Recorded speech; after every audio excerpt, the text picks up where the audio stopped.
दिल्ली हमारे देश की राजधानी है और राजधानी में हमारा जो ट्रांसपोर्ट सेक्टर है, हमारी कोशिश है कि वो वर्ल्ड क्लास होना चाहिए।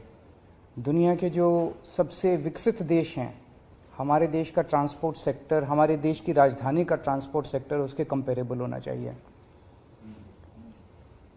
दिल्ली में ट्रैफिक बहुत ज़्यादा है। उसका एक बड़ा कारण है कि दिल्ली की सड़कों के ऊपर कार और स्कूटर बहुत हैं, प्राइवेट व्हीकल्स बहुत ज़्यादा हैं।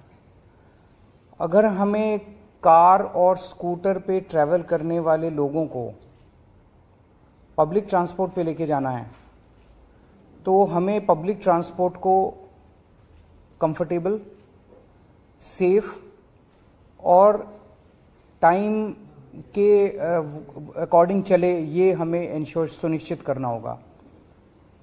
सबसे बड़ा रेवोल्यूशन दिल्ली के ट्रांसपोर्ट सेक्टर में तब आया था जब दिल्ली में मेट्रो शुरू हुई थी।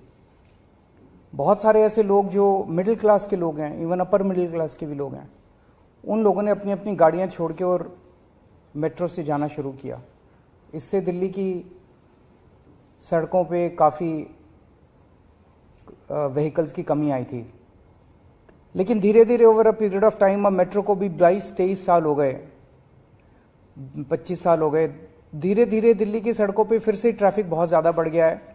मेट्रो खचाखच भर गई हैं, जिसकी वजह से एक रिपल्सिव इफेक्ट है कि जिन लोगों ने मेट्रो में जाना शुरू किया था, मेट्रो में जगह नहीं मिलती, बैठने की जगह नहीं मिलती, खचाखच भरी रहती है, वो आराम नहीं है। सो वापस लोग अपनी गाड़ियों पे आ गए, वापस लोग अपने स्कूटर पे आ गए। दिल्ली में बसें हैं, दिल्ली की डीटीसी की बसें हैं, क्लस्टर बसें हैं। वो बसेस लोअर मिडिल क्लास तक इस्तेमाल करते हैं लोग। बसेस एसी बसेस भी हैं, लेकिन बसेस में सीट की कोई गारंटी नहीं है। वो वाला कंफर्ट नहीं है जो एक अपर मिडिल क्लास या मिडिल क्लास एक्सपेक्ट करता है। उसको देने के लिए एक स्कीम के ऊपर हम पिछले 4-5 साल से काम कर रहे हैं। प्रीमियम बसेस हम लाने की कोशिश कर रहे थे दिल्ली में। ये अपनी तरह का पहला एक्सपेरिमेंट है पूरे देश के अंदर। इस तरह की प्रीमियम बसेस पूरे देश में कहीं एक स्कीम के तहत कहीं नहीं चलाई गई हैं। इसको एक स्कीम बनाई है हमने, Delhi motor vehicles licensing of aggregate premium buses scheme, aggregator. तो प्रीमियम बसेस के एग्रीगेटर स्कीम हम लेके आ रहे हैं। ये प्रीमियम बसेस जो हैं ये कंफर्टेबल होंगी, 2x2 की बसेस होंगी, एयर कंडीशनड होंगी। इनके अंदर बसों में वाईफाई होगा, जीपीएस होगा, सीसीटीवी होगा, पैनिक बटन होगा और सीट की बुकिंग जो है वो ऐप बेस्ड या वेब बेस्ड होगी।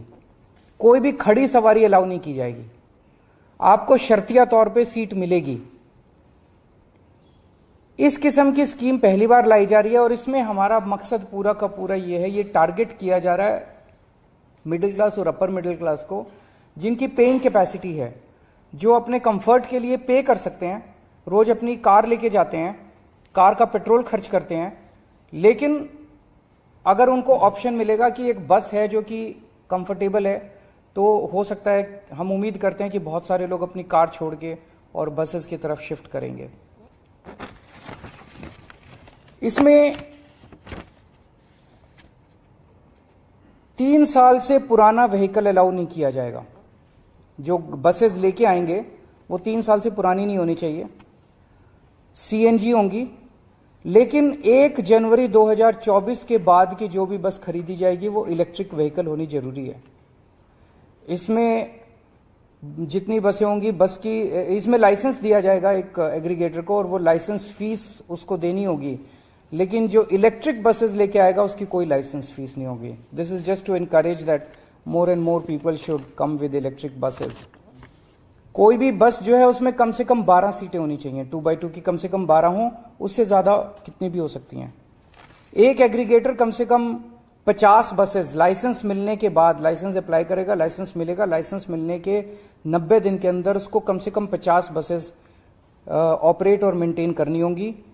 सबसे खास बात इस स्कीम की यह है कि रूट्स हम नहीं देंगे, रूट्स एग्रीगेटर हर बस के खुद डिसाइड करेगा ऑन द बेसिस ऑफ जहां ज़्यादा ट्रैफिक है वहां पे ज़्यादा बस चलेंगी, तो ऑब्वियसली जहां वहां ज़्यादा बस चलेंगी तो वो ट्रैफिक ईज होने में मदद मिलेगी। तो वो रूट्स खुद डिसाइड करेगा, खुद सेलेक्ट करेगा, हमें इन्फॉर्म कर देगा, दिल्ली सरकार को केवल इन्फॉर्म करेगा। फेयर भी वो खुद डिसाइड करेगा, मार्केट डिसाइड करेगी फेयर। हमारी एक ही शर्त है कि डीटीसी का जो फेयर है उससे ज़्यादा होना चाहिए। ऐसा ना हो कि डीटीसी से कम फेयर, इसके अंदर डीटीसी से ज़्यादा फेयर होना चाहिए। बाकी उसका जो भी है, जो मार्केट फेयर देने के लिए तैयार है वो फेयर चार्ज कर सकता है। जैसे मैंने कहा, केवल मोबाइल से या वेब बेस्ड बुकिंग होगी, ऐप बेस्ड या वेब बेस्ड बुकिंग होगी, सीट्स आपको शर्तियाँ मिलेगी और सारी पेमेंट्स डिजिटली करनी होंगी। ये सारी बसेस, इनका एक लोगो और एक यूनिफॉर्म कलर कोड वगैरह हम कर रहे हैं, और बस के अंदर एग्रीगेटर जो है वो अपना एडवर्टाइज कर सकता है और उस एडवर्टाइजमेंट से बस के अंदर वो रेवेन्यू कलेक्ट कर सकता है। इस स्कीम को आज हम एलजी साहब के पास भेज रहे हैं। जैसा आप लोग जानते हैं, दिल्ली की जो एडमिनिस्ट्रेटिव व्यवस्था है, एलजी साहब को ये तय करना है कि वो इस स्कीम को राष्ट्रपति को रेफर करेंगे या दिल्ली सरकार को आगे बढ़ने की इजाज़त देंगे।